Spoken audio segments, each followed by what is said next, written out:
দেশের ক্রীড়াঙ্গনের ইতিহাসে নতুন এক সোনালী অধ্যায়ের সূচনা। প্রথমবারের মতো এশিয়ার সর্বোচ্চ মঞ্চে লড়াই করতে যাচ্ছে বাংলাদেশ নারী ফুটবল দল। স্বপ্ন পূরণের প্রত্যাশায় বিভোর বাংলার মেয়েরা। এশিয়ান ফুটবলের শ্রেষ্ঠত্বের আসর এএফসি নারী এশিয়ান কাপে খেলতে গেল অস্ট্রেলিয়ায়। বৃহস্পতিবার দিবাগত রাতে শাহজালাল আন্তর্জাতিক বিমানবন্দর থেকে রওনা দেন আফাইদা খন্দকার, ঋতুপর্ণা চাকমারা। 1 মার্চ থেকে 21 মার্চ পর্যন্ত অস্ট্রেলিয়ার 3 শহরে অনুষ্ঠিত হবে এশিয়ান নারী ফুটবলের সর্বোচ্চ আসর।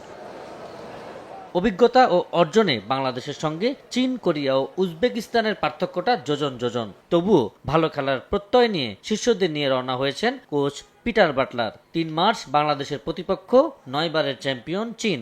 6 মার্চ দ্বিতীয় ম্যাচে 3 বারের শিরোপাজয়ী উত্তর কোরিয়ার মুখোমুখি হবে বাংলাদেশ। 9 মার্চ প্রতিপক্ষ 5 বার এশিয়ান কাপ খেলা উজবেকিস্তান।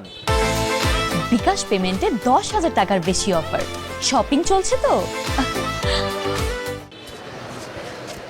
এশিয়ান কাপের মিশন সামনে রেখে দারুণ রোমাঞ্চিত দলের সদস্যরা। ফল যাই হোক, নিজ দেশের খেলা দেখার ও সমর্থনের আহ্বান বাংলাদেশ দলের গোলরক্ষক স্বর্ণা রানী মণ্ডলের। আমাদের জন্য প্রথম যে আমরা এফসি কোয়ালিফাই করছি এবং এত বড় একটা দেশে আমরা যাওয়ার সুযোগ পাচ্ছি, খেলার সুযোগ পাচ্ছি এত বড় বড় দেশের সাথে, তো অবশ্যই ভালো লাগতেছে। আমাদের গ্রুপে যারা আছে চায়না, কোরিয়া, তারা সবাই অনেক ভালো টিম। তারপরেও আমাদের চেষ্টা যেটা থাকবে যে আমাদের সর্বোচ্চটা দেয়া, রেজাল্ট যাই হোক দেশবাসী যেন আমাদের ফুটবল খেলাটা দেখে যাতে উপভোগ করতে পারে, ভালো বলতে পারে, এটা আমাদের চেষ্টা থাকবে। প্রস্তুতি নিয়েও সন্তুষ্টির কথা জানিয়েছেন বাংলাদেশ দলের গোলরক্ষক। এতদিন প্র্যাকটিস করার, ভালোভাবে প্রিপারেশনটা ঠিকঠাক মতো নেওয়ার, আমাদের লিগ ছিল সেখানেও আমরা খেলার চান্স পাইছি। প্রিপারেশন আমাদের ভালো, আমরা চেষ্টা করব দেশকে ভালো কিছু দেওয়ার। প্রতিযোগিতায় সম্মানজনক ও প্রতিদ্বন্দ্বিতাপূর্ণ পারফরমেন্স করাই বাংলাদেশের প্রধান লক্ষ্য বলে জানিয়েছেন খেলোয়াড়েরা।